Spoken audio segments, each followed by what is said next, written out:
again. Yes, Your Honor, we have a couple things I think we need to address before we start. Let me call the case first. State of Wisconsin versus Kristopher Torgerson, 14 CF 860. State appears by Assistant Attorneys General Richard Dufour and Deborah Ayala, Your Honor. Kristopher Torgerson appears with his lawyer Thomas Wilmoth. Good morning. Morning. Okay. Your Honor, the first thing we need to address relates to something that came to our attention last night involving the defendant and Joshua Howard. Joshua Howard, who the court may recall, was going to be a witness for the state. We were reviewing, actually Detective Fultz was reviewing a phone call that the defendant made on, would have been Wednesday night, from the jail to a Christine Jonda, who has been in court a number of times.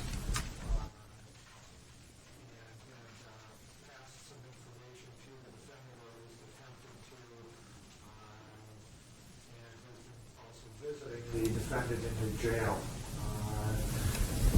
In this phone conversation, the defendant states to Ms. Jonda that the context is that Joshua Howard has been assisting Ms. Jonda in a lawsuit, or at least a potential lawsuit against Lincoln County, and the defendant tells Ms. Jonda that the situation with Joshua Howard is a setup from the start, that Joshua Howard is going to do something while he's on the stand to create an appeal issue for the defendant, and that the defendant is going to end up getting $40,000 out of this as well. We believe that that is consciousness of guilt evidence. We obviously are not going to put on Mr. Howard to give him the opportunity to create either a mistrial or at least an appeal issue. We've disclosed this to counsel. We're currently having, we've asked that that interview be transcribed. Our paralegal has sent it out to be transcribed. We've played the portion, at least part of the portion that we intend to eventually play for the jury as consciousness of guilt evidence through Detective Fultz. This conversation occurred on, as I say, Wednesday night, and in that conversation, the defendant tells Ms. Jonda to make sure she's in court the next day in the afternoon because Mr. Howard is going to be testifying then, and he wants her there when he testifies. So this was anticipated. It was the night before Mr. Howard was going to be testifying because of how events transpired. Obviously, it didn't happen, and it will never happen. Mr. Dufour and Ms. Ayala made me aware of this information this morning and played me a portion of the recorded telephone call. We agreed that when we get a break today, I could listen to all of it. You know, they're typically 15 minutes. And I think the state is going to play a minute or two of it. And based on what I heard, it would appear to be admissible evidence. So I guess I'm asking for now, if you're looking for my input on this, if before the state introduces that evidence through Detective Fultz or anybody, that I need to listen to the phone call so I have context. That's fair. Absolutely. We would not do that without counsel having an opportunity to listen to the whole phone call. There are about 3 spots in the call that we would be introducing. I didn't play all of them. I played the most important one, which is the first one. The other 2 are spots where it helps to create context for the reference, because he doesn't say Joshua Howard, he says Josh, but they provide context about who he's talking about. Here's an issue that I have, though, and I sort of began to introduce this. I began to introduce this to Mr. Dufour and Ms. Ayala, and look, I don't mean to be dramatic about this, but I got a problem here. When this was introduced to me today, and again, I just think this record needs be very clear. It was suggested to me that I might be part of this scheme, alleged scheme for the phone call. So what I have to consider is whether, if I'm going to cross-examine those witnesses who believe I was part of any kind of scheme, puts me in a precarious position, doesn't it?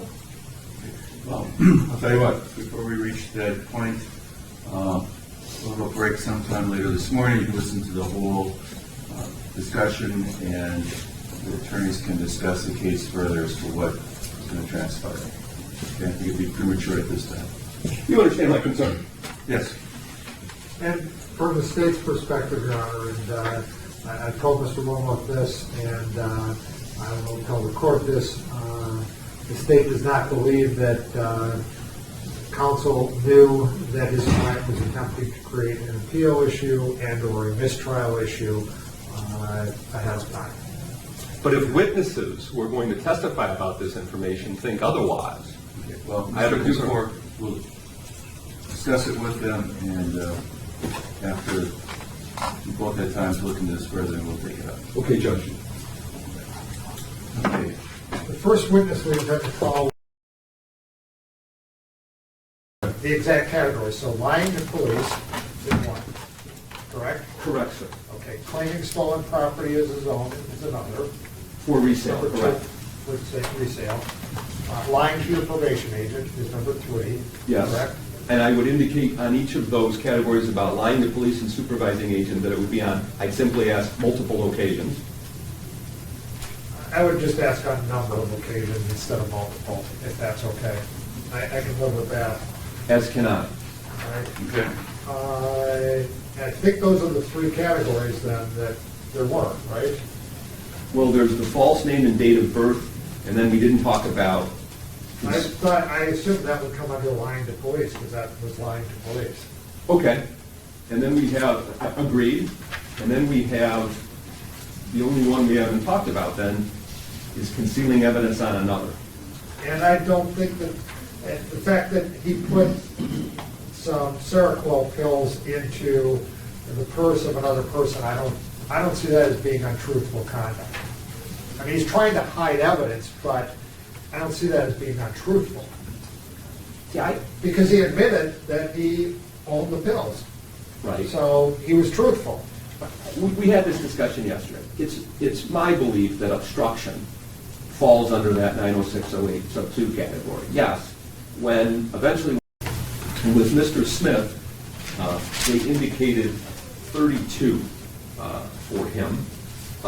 I can indicate to you that within their list is 3 convictions out of Taylor Court in Kentucky, and I have determined that that is a different Adam Smith with the same date of birth, but it's a different Adam Smith. So those 3 are off. All right? So that would take us down to 29. However, I have found 3 other convictions for theft that weren't on the list, which ironically enough would put us back to the sum total of 32. And I will advise the state of those case numbers. Actually, there's actually 4 more convictions. Is the state disputing the number of convictions? That's fine with the state, Your Honor. So I've actually got 33. I'm fine with that. And let me indicate this to you.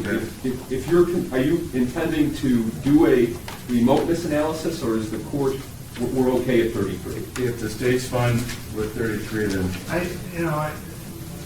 I think a number of those are probably somewhere, I think the first ones are probably in the 98, 99 range when, I don't have anything in front of me, so I have nothing. yeah.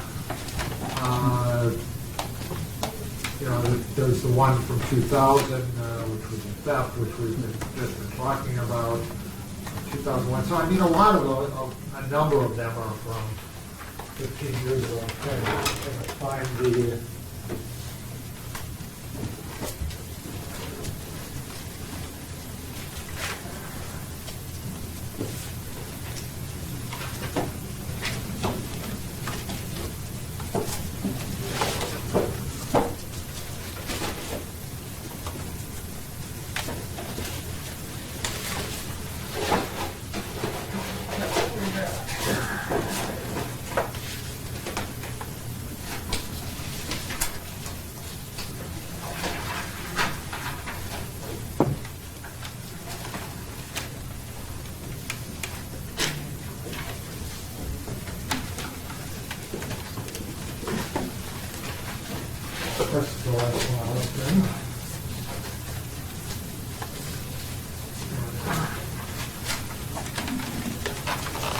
All right, Mr. Smith.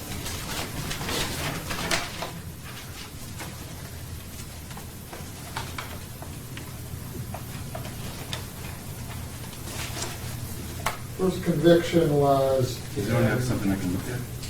1998 for, I'm sorry, I don't have an extra copy, Your Honor. Actually, we'll look at it for Yeah. speaking. That is his criminal.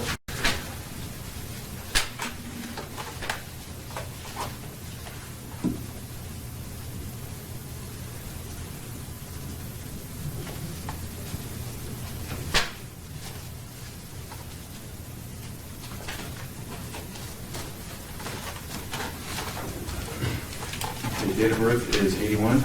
Right, Yes. so he is at present, look at the math, he's 36. I think it's 35, I think he'll turn 36 this year. Okay.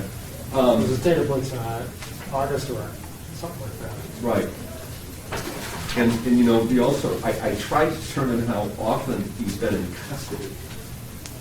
And it's difficult. It's, there's a substantial intermittent periods where he is.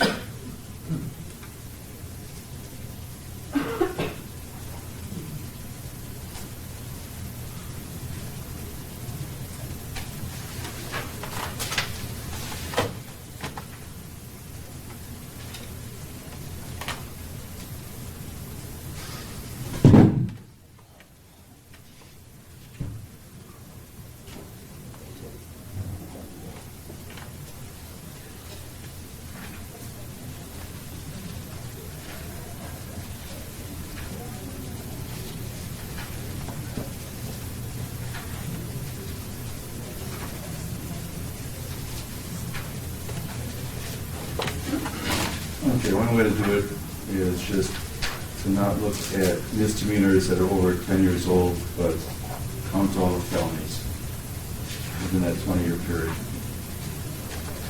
Let me indicate this to you, because you gave some indications yesterday that you were looking at that 10-year typical federal window. I looked at some cases yesterday. So I'm just going to interrupt you. Yeah. I don't know how many are felonies and how many are misdemeanors, but I would allow the felonies to come in and perhaps keep out some other misdemeanors. Right, but my position is the case law says that even with misdemeanor convictions, the presumption remains that any prior misdemeanor conviction is relevant to the credibility of a witness's testimony. With regard to staleness, the court does a balancing test. And what the court looks at as part of that balancing test is the repetitive nature of the convictions over a period of time. Do you have another witness to call first? I mean, I think this will take a while to go through this. My understanding is the next witness is Mr. Copeland, who I don't think, A, is here yet, and B, Attorney Wilmoth had said that he had not prepared the background information for Mr. Copeland. Whatever you want to do, Judge. If you want to do another witness, I'll be ready. Well,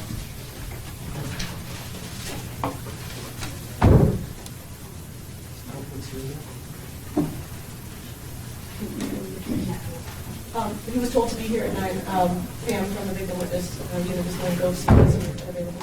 okay.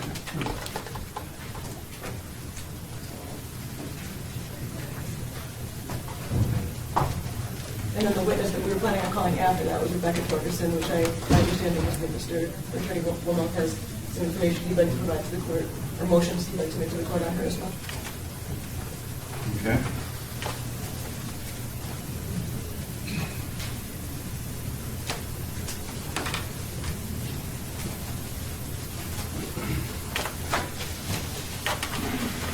Mr. Dufour, I think to simplify this, would you tell me what your cutoff is, which ones you think should be included, that I could focus on the ones that are in dispute? I didn't take a look at that, I'll go through it and I'll. Rather than go through all 33. Sure, that's fine. And the good news is that with not calling Josh Howard, we have saved some time, because that would have been a longer video.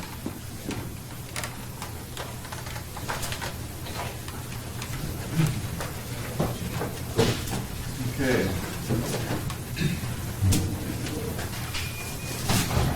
Stand at recess until we've got a witness and